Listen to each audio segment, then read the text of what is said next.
नमस्कार, baby Jha blogs में आप सबका स्वागत है। आज मैं नवरात्रि स्पेशल थाली बना रही हूँ। तो सबसे पहले मैं सूजी का हलवा बना रही हूँ। तो इसके लिए मैंने 2 चम्मच देसी घी लिया और इसमें 1 कप सूजी को डाल दिए।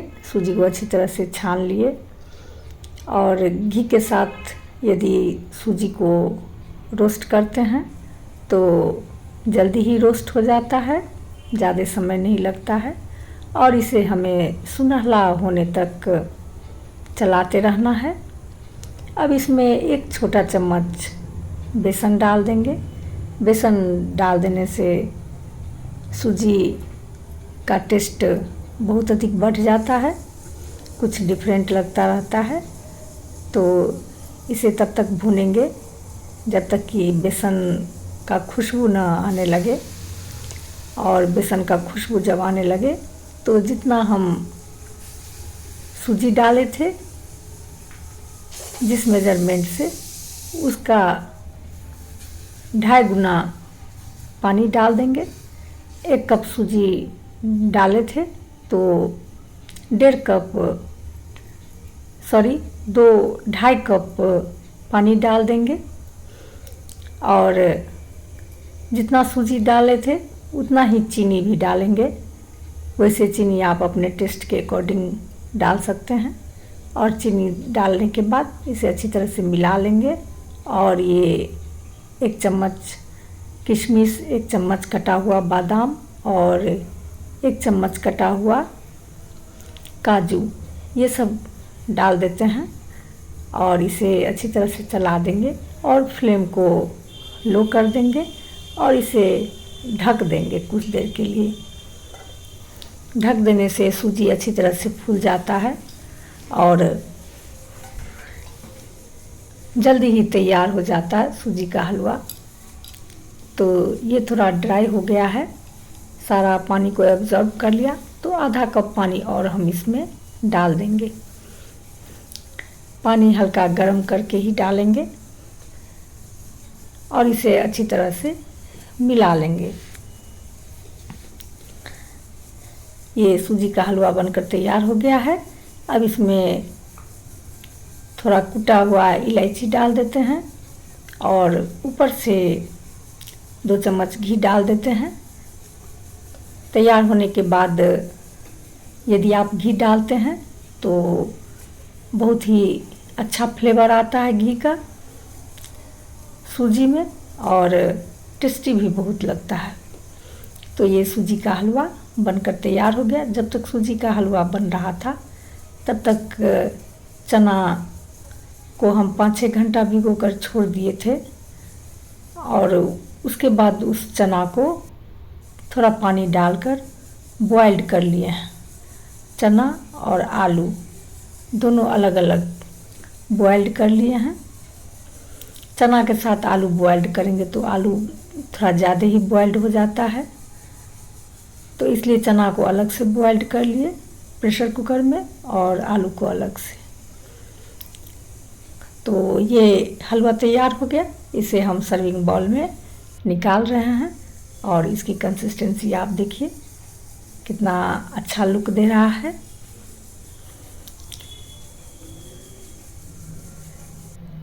अब सब्जी बना लेते हैं, आलू परवल का सब्जी। तो आलू परवल का सब्जी बनाने के लिए मैंने एक कढ़ाई लिया और कढ़ाई में सरसों का तेल डाल दिए हैं। सरसों का तेल जब अच्छी तरह से गर्म हो जाए तो इसमें परवल को हल्का छिलका हटा लेते हैं, वाइट नहीं करनी है। ऊपर से चाकू के बिना धार वाले साइड से यदि हम छिलका हटाते हैं तो हल्का हटता है।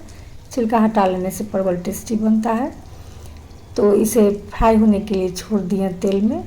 और ये आलू है, आलू को हम इस तरह से बॉइल्ड आलू को जो सब्जी बनाए तो इस तरह से तोड़कर आलू डालें सब्जी में। यदि हम चाकू से कट करके डालते हैं तो वो आलू ग्रेवी में जा कर के हार्ड हो जाता है, तो इसलिए हम आलू को हाथ से ही तोड़ के डालेंगे। और परवल फ्राई हो गया है, परवल को हम निकाल लेते हैं तेल से।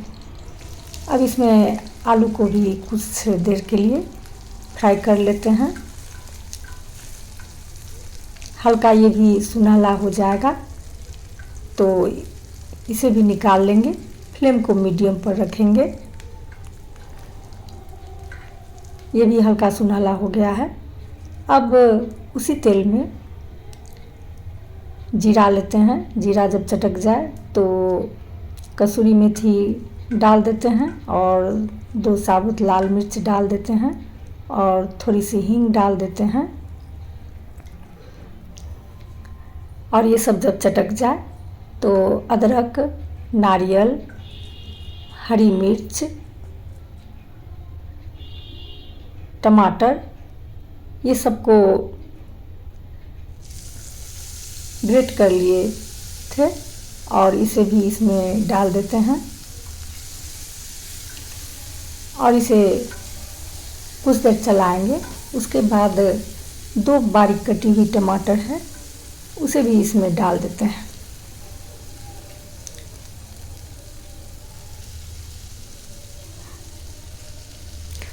टमाटर को प्यूरी करके भी आप डाल सकते हैं, लेकिन अचानक बिजली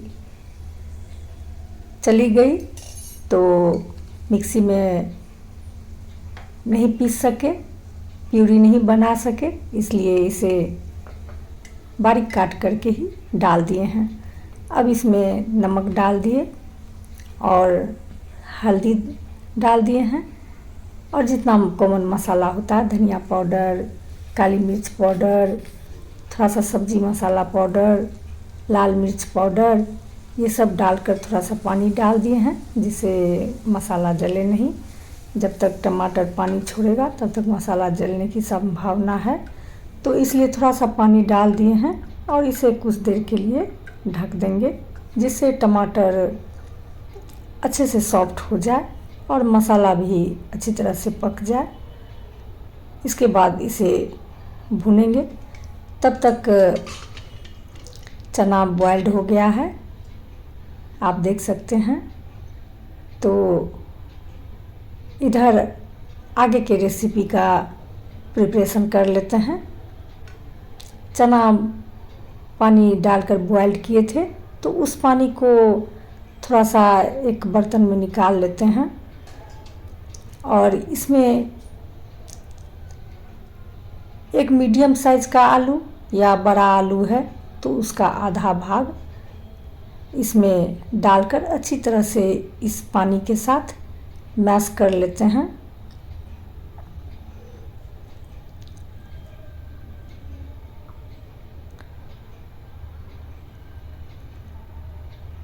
आलू को आधा ही डालेंगे, ज़्यादा आलू नहीं डालेंगे, बस इतनी ही डालनी है और इसे अच्छी तरह से मैश इस पानी के साथ मैश कर लेते हैं, गुठली ये सब ना रहे।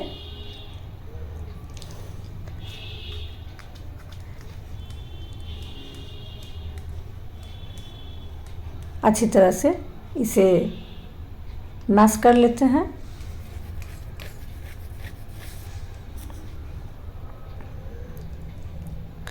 अच्छे से ये मैश हो गया। इधर 2 से 3 मिनट हो गया है। टमाटर भी इधर पूरी तरह सॉफ्ट हो गया है, आप देख सकते हैं। और कुछ देर इसे भून लेते हैं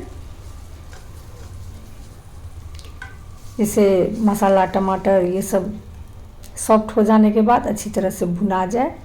अब इसमें ग्रेवी में हम जितना पानी डालना चाहें पानी डाल देंगे इसमें। और जब ग्रेवी में उबाल आने लगे तो परवल और आलू दोनों फ्राई ही कर लिए थे तो दोनों को इसमें डाल देंगे। इस तरह से यदि आप बनाते हैं तो सब्ज़ी बहुत ही टेस्टी बनता है।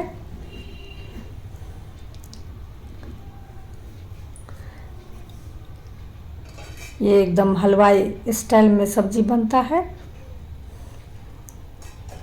और ये नवरात्रि स्पेशल थाली है, तो इसका टेस्ट भी कुछ आज के दिन अलग आ जाता है। जितने भी आइटम होते हैं सब में कुछ प्रसाद के रूप में ये हो जाता है, तो इसका टेस्ट भी बहुत अच्छा आता है, कुछ डिफरेंट टेस्ट आ जाता है। अब इसे कुछ देर हम हाई फ्लेम पर रख कर इसे ढक देंगे। ऊपर से गरम मसाला भी इसमें डाल दिए हैं। और जब इसमें उबाल आने लगे तो फ्लेम को हम लो कर देंगे। इधर एक डेप्थ पैन लिए हैं और फ्लैट पैन, और इसे गर्म होने के लिए छोड़ दिए। तब तक मसाला का प्रिपरेशन कर लेते हैं। तो जितना भी मसाला होता है, कॉमन मसाला, सब हम अपने क्वांटिटी के अनुसार इसमें डालेंगे और इसमें थोड़ा पानी मिलाकर इसका घोल तैयार कर लेंगे। इधर सब्ज़ी भी बनकर तैयार हो गया, तो पहले हम सब्ज़ी का प्रिपरेशन कर लेते हैं।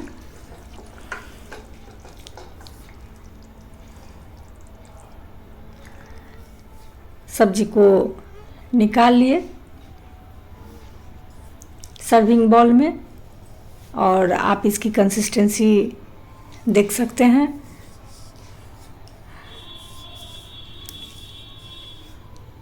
इसका कलर भी बहुत अच्छा निखर के आया है और ग्रेवी भी बहुत अच्छी आई है।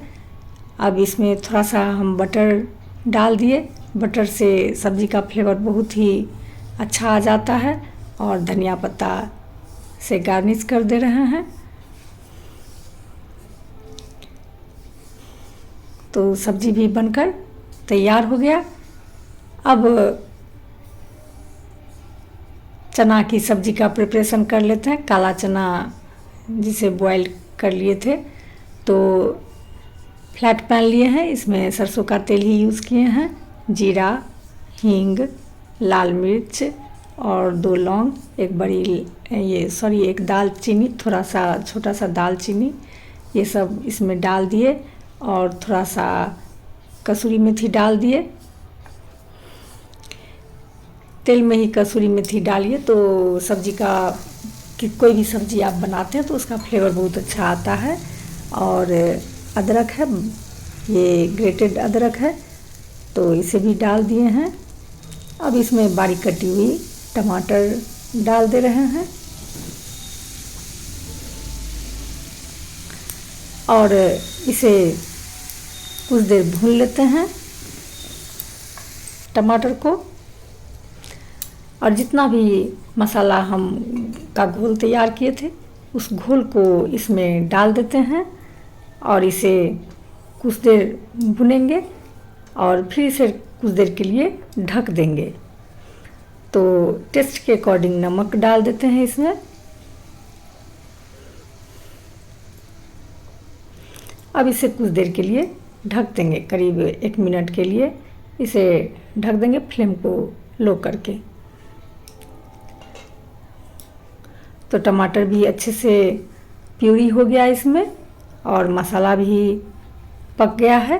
तो कुछ देर इसे भून लेते हैं और भून लेने के बाद सारा चना को जैसे बॉइल्ड किए थे तो चना इसमें डाल देते हैं और इसे करीब 1 से 2 मिनट तक इसे भूनेंगे फ्लेम को मीडियम करके।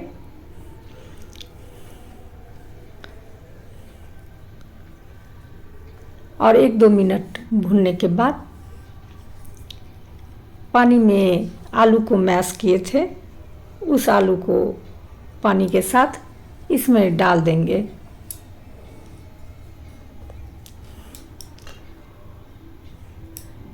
कुछ देर तक इसे ढककर पका लेते हैं।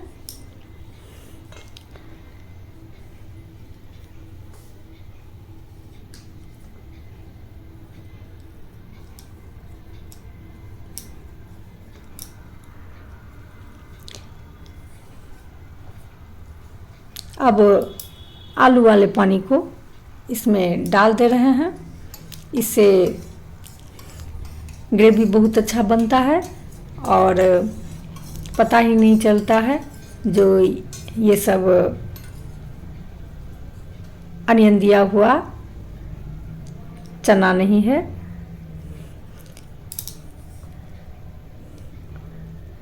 ग्रेवी इससे गाढ़ी हो जाती है आलू मैश करके डालने से।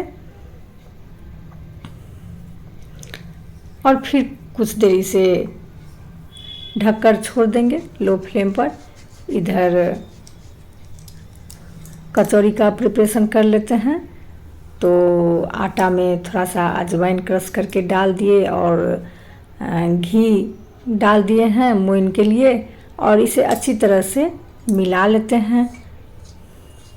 और मिलाकर जैसे हम आटा का डो तैयार करते हैं उस तरह से डो तैयार करेंगे। इसमें थोड़ा सा धनिया पत्ता भी बारीक काट कर डाल देते हैं, जिससे कचौरी में थोड़ा ग्रीन ग्रीन दिखता रहता है, तो बहुत अच्छा दिखने में भी लगता है और फ्लेवर भी बहुत अच्छा आता है धनिया पत्ती डालने से। पूरी कचौरी बनाइए तो सादा, तो धनिया पत्ती डाल दीजिए तो वो दिखने में भी बहुत ही डिसेंट लगता है और फ्लेवर भी बहुत अच्छा आता है कचौरी का। तो जैसे हम आटा का डो तैयार करते हैं उस तरह से डो तैयार कर लेंगे।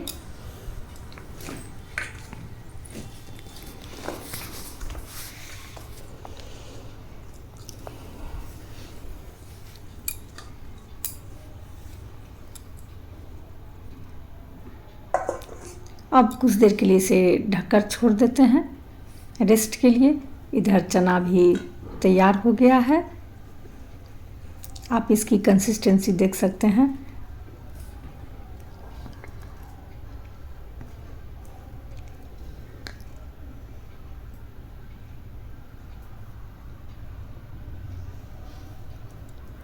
इसमें थोड़ा सा घी डाल देंगे और गरम मसाला छिड़क देंगे। आप चाहें तो घी का तड़का भी लगा सकते हैं, लेकिन ऊपर से थोड़ा सा घी डाल दीजिए तो बहुत अच्छा फ्लेवर आता है। चना या आलू परवल का सब्ज़ी कुछ भी आप बनाते हैं तो इसे भी सर्विंग बाउल में निकाल रहे हैं।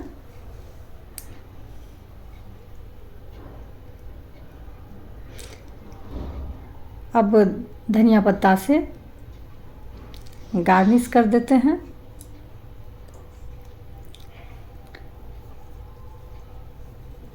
तो ये काला चना की सब्जी भी बनकर तैयार हो गई।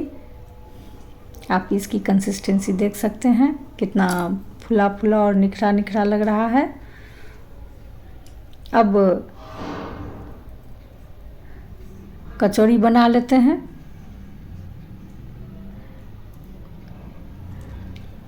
तो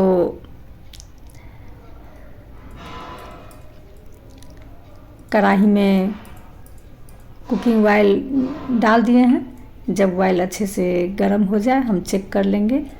तो छोटा छोटा पूरी बना करके, थोड़ा छोटा और थोड़ा मोटा पूरी बना करके जब अच्छे से तेल गर्म हो जाए तो इसमें डाल देते हैं। और शुरू में फ्लेम को हम हाई पर रखेंगे। जब कचौरी अच्छे से फूल जाए इस तरह से, तो फिर जब हम पलट देंगे तो फ्लेम को लो कर देंगे।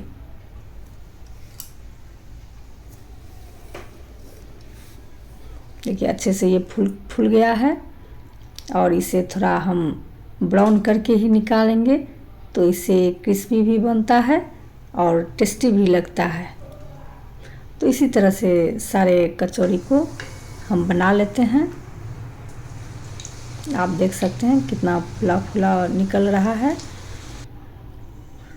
तो कचौरी भी बनकर तैयार हो गया। अब सारे को हम सर्व कर रहे हैं।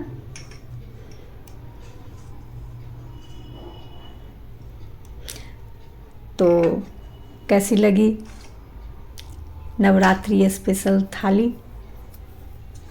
यदि अच्छी लग रही हो तो प्लीज़ लाइक कीजिए।